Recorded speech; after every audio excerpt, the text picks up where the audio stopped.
ek nie sal buig, elke mond getuig, dat Baie welkom by Vita die Bybelstudies. Johannes is die evangelie waarna ons nou kyk en ons is in hoofstuk 8 en in ons laaste opname het ons gelees tot by vers 51, maar ek dink die laaste 2 versies het ons 'n bietjie afgejaag, so ons kan baie maklik hierdie opname op daai 2 versies, of die grootste deel dan van hierdie opname op daai 2 versies spandeer. Dis die moeite werd, want daar is 'n vers 50, 'n uitspraak van Jesus, wat, ek sê vir Pippa gister, jy mens kry dit baie, jy lees die Bybel en dan dink jy, Jennetjie, maar ek het hierdie nog nooit raak gesien nie, en dan is dit waarskynlik 'n vers wat jy al onderstreep het en gehighlight het en jy weet, jy het bygeskryf en so aan. So dis baie duidelik, jy was al 'n paar keer oor daai versie en het by hom stilgestaan, maar dis asof dit jou nou tref, meer as wat dit jou nog ooit getref het in jou lewe. So, hierdie is een van daai verse. Dis nou Johannes 8, vers 50, waar Jesus sê, ek soek nie my eer nie.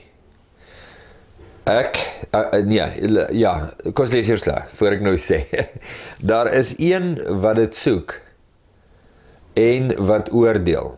Nou, ongelukkig het ek nou nie die nuwe vertaling hier by my nie, maar as jy 'n nuwe vertaling oop het, dan sien jy nou daar, hy sê dit nog duideliker. Maar daar is een wat my eer soek en hy is die regter, dink ek is die woorde in die nuwe vertaling. So kom ons staan 'n bietjie stil by daai versie. Net rustig. Jesus sê vir die Jode, nou, ek stel my voor, dis iets in die lyn van, hulle suggereer dat hy is op een of ander ego-trip of 'n ding. Selfverheffing. So ja, jy getuig oor jouself, maar jou getuienis is nie waar nie, want dis net jou getuienis en jy weet so, ja, daar's definitief 'n ding daar, daar's 'n iets daar. En hy sê vir hulle, al getuig ek van myself, my getuienis is waar, maar ek is nie die enigste een wat getuig nie, my Vader getuig ook van my. En dan 'n bietjie later in vers 50, waar ons nou is, sê hy, ek soek nie my eer nie. Ek is nie op 'n ego-trip of selfverheffing of egosentries of so nie. Ek is hier om die wil van die Vader te doen en die woorde van die Vader te spreek en die dade van die Vader te doen. Ek soek nie my eer nie, maar, en hierdie is die kosbare deel nou, daar is een wat dit soek en wat die regter is. Dis vir my 'n kosbare gedeelte. Daar's een wat my eer soek. Daar's een wat, ek soek nie my eie eer nie, maar daar is een wat my eer soek. En as jy nou net 'n rukkie jouself toelaat om dit nou net 'n bietjie te oordink, laat hy net so deurgaan. Nee. Die Vader soek die Seun se eer. Laat my dink aan die gelykenis wat Jesus vertel het oor die bruilof, 'n koning wat 'n bruilof hou vir sy seun. So die koning het hierdie spesiale geleentheid, 'n bruilof vir sy seun. En hy doen al die moeite, hy kry die saal reg, hy stuur die boodskappers uit. Toe die mense die boodskappers mishandel en doodmaak en so, wat mos nou in Jesus se vergelyking of se gelykenis verwys na die profete, so dit het direk van toepassing op Israel en die profete wat God dan nou stuur, om hulle te nooi na die bruilof van sy seun. Nou, dit al klaar is insiggewend, omdat 'n groot deel van daardie beskrywing het te maak met die Ou Testament. Nou nie net met die Ou Testament nie, want hy stuur ook sy boodskappers uit in die Nuwe Testament. Maar gegeewe die gehoor met wie Jesus hier praat, en die Nuwe Testament wat nog nie geskryf is nie, dan is dis baie maklik om te verstaan dat Jesus, wanneer hy praat oor die boodskappers, nie net van hom of van sy disippels praat nie, hy dan self die bruidegom, maar ook insluit daarby grootendeels die profete in die Ou Testament, profete en boodskappers in die Ou Testament.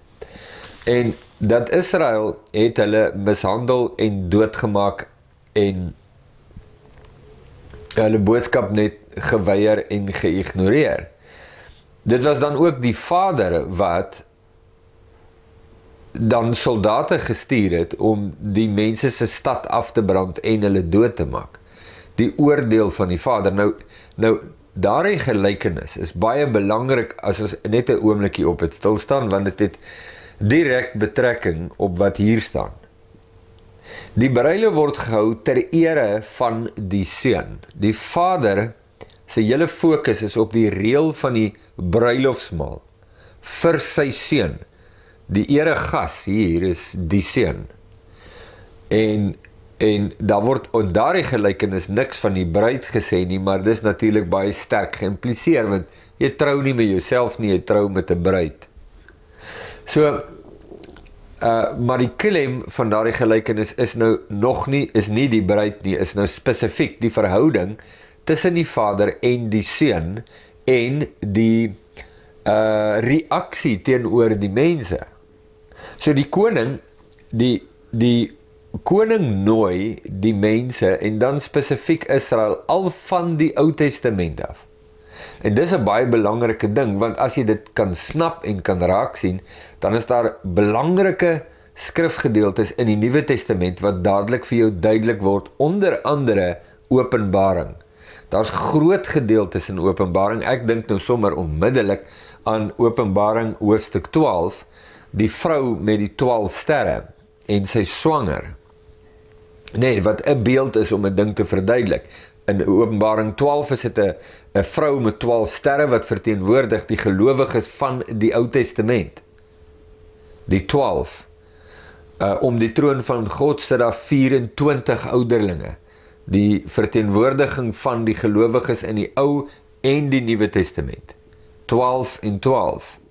Die vrou in Openbaring 12 het net 12 sterre. So die interpretasie is redelik voor die hand liggend, gegeewe die konteks ook van wat daar staan, maar die vrou is swanger, so hier is hierdie, kom ons noem dit die geloofslyn, is baie beter as om te praat van 'n bloedlyn, maar bloedlyn is nie verkeerd nie, nee, daar's 'n bloedlyn waardeur die Messias kom, maar belangriker en sterker nog is nie die bloedlyn soseer as die geloofslyn nie. Dit is 'n gemeenskap van gelowiges en die wat in geloof voor God staan, is ingesluit in daardie gemeenskap, al is hulle nie deel van die bloedlyn nie. Rahab, die prostituut in Jericho, is een so voorbeeld. Sy is glad nie deel van Israel nie, sy is 'n heiden, sy is 'n prostituut, maar vanweer haar geloof in God, word sy ingesluit by die bloedlyn van Christus Jesus, die Messias wat sou kom.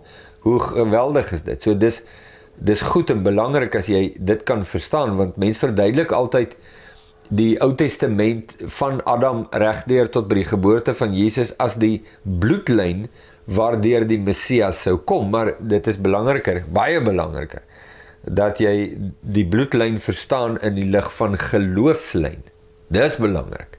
Almal wat in die geloof is deel van daardie bloedlyn.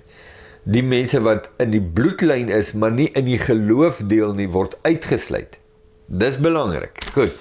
As jy dit snap, dis al klaar, in baie opsigte is dit taamlik gevorderd, nee? En mens kan sien of mense dit verstaan of nie verstaan nie, hoe hulle sekere skrifgedeeltes in die Bybel dan lees en interpreteer, of hulle daai saak verstaan of nie. Veral dinge betrekking tot Israel. So, reg deur die Ou Testament en in die Nuwe Testament, tot en met die wederkoms, want dis die bruilof. Die wederkoms is die bruilof. Word die mense genooi na die bruilofsmaal van die Seun. Of soos Openbaring dit stel, die bruilofmaal van die lam. Verskillende simbole, verskillende fasette van presies dieselfde boodskap.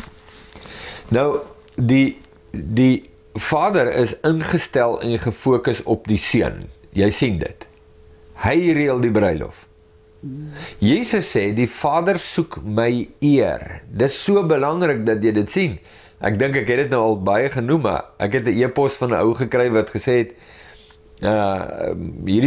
my teologie van Christus gesentreerdheid is totaal en al verkeerd, want dit gaan alles oor die Vader. En as hy in die hemel kom, dan gaan hy Jesus eenkant toe stamp in sy ywer om by die Vader te kom.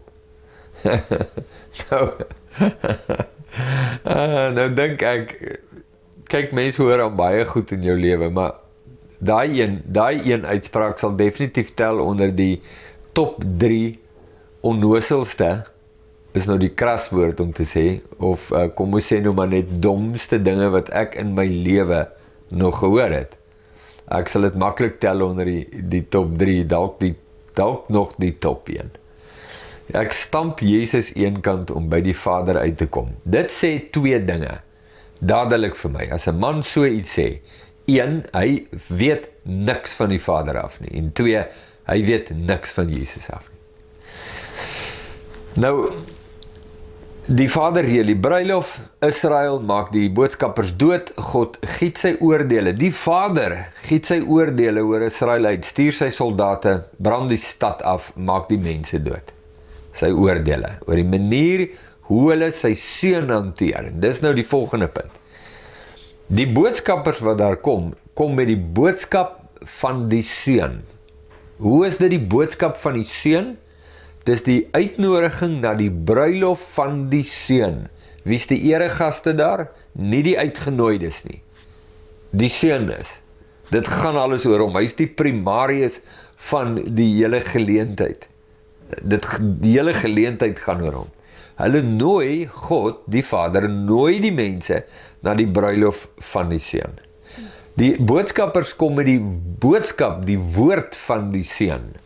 Hulle sê, die koning hou 'n bruilof vir sy Seun. Jy word uitgenooi om deel van hierdie uitgeleese geleentheid te wees. Baie belangrik, né? En dan ignoreer hulle dit. Met ander woorde, dit word geïnterpreteer nie net as disrespekvol en oneervol teenoor die Vader wat hierdie mense die geleentheid gun om deel te wees van die bruilof van sy Seun nie, maar dit word gesien as 'n direkte aksie teen die Seun. Nou, dit weet ons is absoluut waar, want daaroor is die Bybel net klinkklaar, klokhelder duidelik, dat die aksie is teen die Seun. Julle mag nie in die naam van Jesus spreek nie, julle mag nie sy woord verkondig, julle mag nie getuies of navolgers van hom wees nie. Ons is bereid om tot die uiterste te gaan, om julle te verhoed, om navolgers en disippels en deel te wees van die Seun. Al moet ons julle doodmaak, sal ons dit doen. Die absolute rebellie teen die Seun. Nou, terwyl ons nou daar is, ons hoef ons nou nie te jaag nie, of wat? Kom ek lees jou 'n baie bekende psalm, wat hierop van toepassing is. Ook, eintlik 'n dieper, bykomende faset toevoeg tot die verhaal, tot die prentjie. Dis Psalm 2, waar Dawid skrywe, waarom woel die nasies en bedink die volke nietige dinge? Die konings van die aarde staan gereed en die vorste hou saam raad teen die Here, met hoofletters, dis Jahwe, en teen sy gesalfde. Laat ons hulle bande stikkend ruk en hulle toue van ons afwerp. Hy wat in die hemel woon, lag. Die Here spot met hulle. Ja, nou wel, dis minagtende optrede. En met reg ook so. Hier word verwys na die Vader as Jahwe. Nou die woord Jahwe is die verbondsnaam van God, die heilige naam, en dis van toepassing op die Vader en die Seun en die Heilige Gees in die skrifte. Hier sien ons dit op die Vader, die gesalfde wat die Messias is, die Christus, die Seun van die Vader. En hulle verwerdig hulle eien hulle toe 'n soort van 'n posisie en autoriteit om te dink dat hulle die gesag en autoriteit van God kan uitdaag en dit kan neutraliseer. Kom ons ruk hulle bande stikkend en werp hulle toue af. Nee, die aanspraak van God op die mens wat dink hy is self God. Hy het God nie nodig nie. En hy kan soewerein en onafhanklik, selfbeskikking is al die ou woordjies wat nou hier by 'n mens opkom. Ek kan my eie baas wees, ek kan myself regeer en ek het nie nodig, jy weet, om onder God se gesag te staan nie. Nou ja, hy wat in die hemel woon, lag die Here spot met hulle, want dit is spottenswaardig. Dan sal hy hulle aanspreek in sy toren. Nou, toren is die ou woord vir woede. En in sy grimmigheid sal hy hulle verskrik. Nou, kom ons terug na Jesus se gelykenis oor die koning wat 'n bruilofsmaal hou en hulle vermoor die boodskappers en hy stuur sy soldate. Ek tog het my koning gesalf oor Sion, my heilige berg. Ek wil vertel van die besluit. Die Here het aan my gesê, U is my seun. Nou hier is die woorde van die seun. U is my seun, vandag het ek self U gegenereer. Eis van my en ek wil nasies gee as U erfdeel en die eindes van die aarde as U besitting. Sê die seun, is die gesprek tussen hom en die Vader. U sal hulle verpletter met 'n ysterstaf. U sal hulle stikkend slaan, soos 'n erdepot. Wees dan nou verstandig, o konings van die aarde. Laat julle waarsku, o regters. Dien die Here met vrees en juig met bewing. Kus die seun, soen die seun, dat hy nie toornig word en julle op die weg vergaan nie, want gou kan sy toorn ontvlam. Welgeluksalig is almal wat by hom skuil. 'n Addisionele faset tot hierdie verhaal tussen die Vader en die Seun. Nou ja, toe die Vader sy soldate stuur na die stad en dit verbrand en die mense doodmaak, toe stuur hy weer sy boodskappers uit en sê nooi almal. Sy het nou hierdie spesifieke mense genooi, die verwysing na Israel, sy het hulle genooi en hulle ignoreer my totaal en al. En dis ignoreer is passief nog. Dis meer as dit. Dit is aggressief en aktief teenstaan. Nooi nou almal, gaan uit op die paaie. Almal is nou deel, almal word genooi. Nou ja, nou terug na Johannes. Die Vader soek my eer. Die Vader is ingestel. Nou hier is 'n belangrike woord, omdat die Jode maak aanspraak daarop dat God hulle Vader is, en dat hulle hom dien en aan hom lojaal is en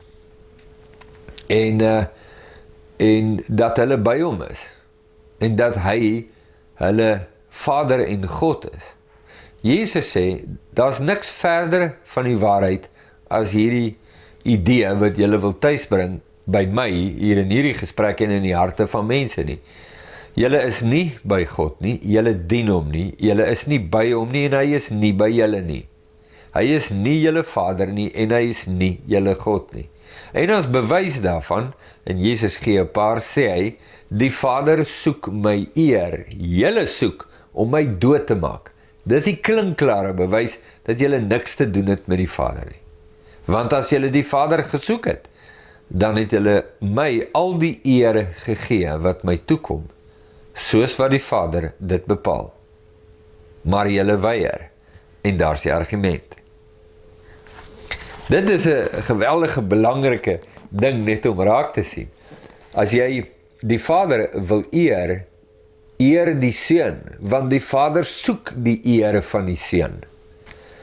Aan hom is gegee, die Vader het aan die Seun gegee 'n naam wat bo elke naam is, sodat in die naam van Jesus sou buig elke knie op aarde, in die hemel en op aarde en onder op die aarde, en elke tong bely dat hy die Here is, tot heerlikheid en lof van die Vader. Dis so 'n belangrike woord. En dan vers 51 in Johannes 8, Voorwaar ek sê vir julle, as iemand my woord bewaar, sal hy die dood in der ewigheid nie sien nie. Nou die dood waarvan Jesus hier praat, is nie die fisiese dood nie, want fisiese dood sal almal gaan.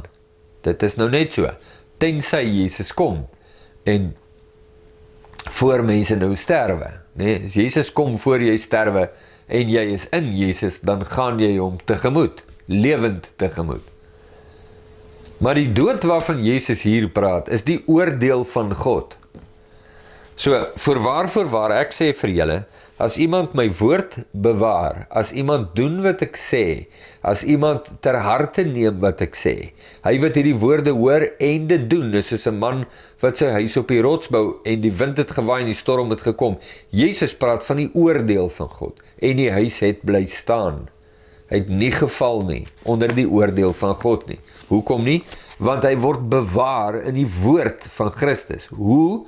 Hy hoor dit en doen dit, neem dit ter harte. Daar's aksie, daar's onderdanigheid, daar's gehoorsaamheid.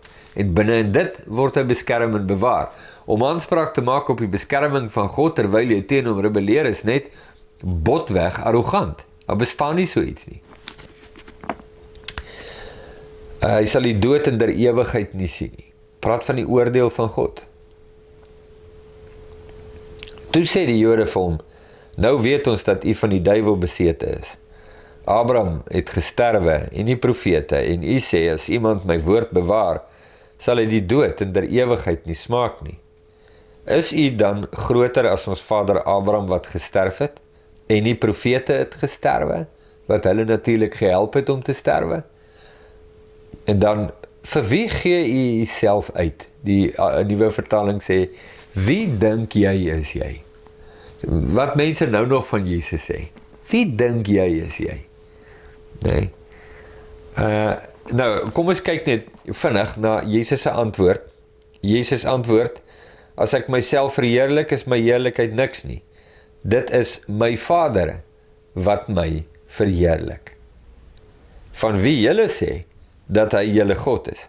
En julle ken hom nie, maar ek ken hom. En as ek sê dat ek hom nie geken het nie, dan het ek gelieg, nes julle. Maar ek ken hom en gehoorsaam hom, bewaar sy woord. Ek gaan nou daar stop, want die volgende gedeelte wil ek apart hanteer. Daar is die argument, baie duidelik. Jou reaksie teenoor Jesus is die direkte refleksie van jou houding teenoor die Vader. Dis die een ding wat ons kan sê. Tweede ding is, wat jy met die Seun maak, is wat die Vader met jou gaan maak. Omhels jy die Seun en wees aan hom onderdanig, dan sal die Vader jou omhels. Moet vir een oomblik dink, dat in jou rebellie teen die Seun, dat die Vader jou omhels nie. Daar bestaan nie so iets nie. En as jy dit ooit die idee gekry het, deur, ek weet nou nie hoe nie, net 'n idee, mens kry mos allerlei idees. Miskien het iemand gepreek, daar is mense wat dit pertinent so preek, maar partykeer kry jy ou net 'n idee, en dit nie noodwendig wat die man gesê het nie, as hy preek. Maar hoe ook al jy daardie idee gekry het as jy hom het, dis totaal en al teen die openbaring van God, dit bestaan nie. Die Vader verheerlik die Seun, die Vader eer die Seun, en soek die eer van die Seun. By wie soek hy dit? By jou en my. Soek dat ons die Seun sal eer. Wat jy met die Seun maak, is wat die Vader met jou maak. En dis die evangelie. Elke knie sal buig.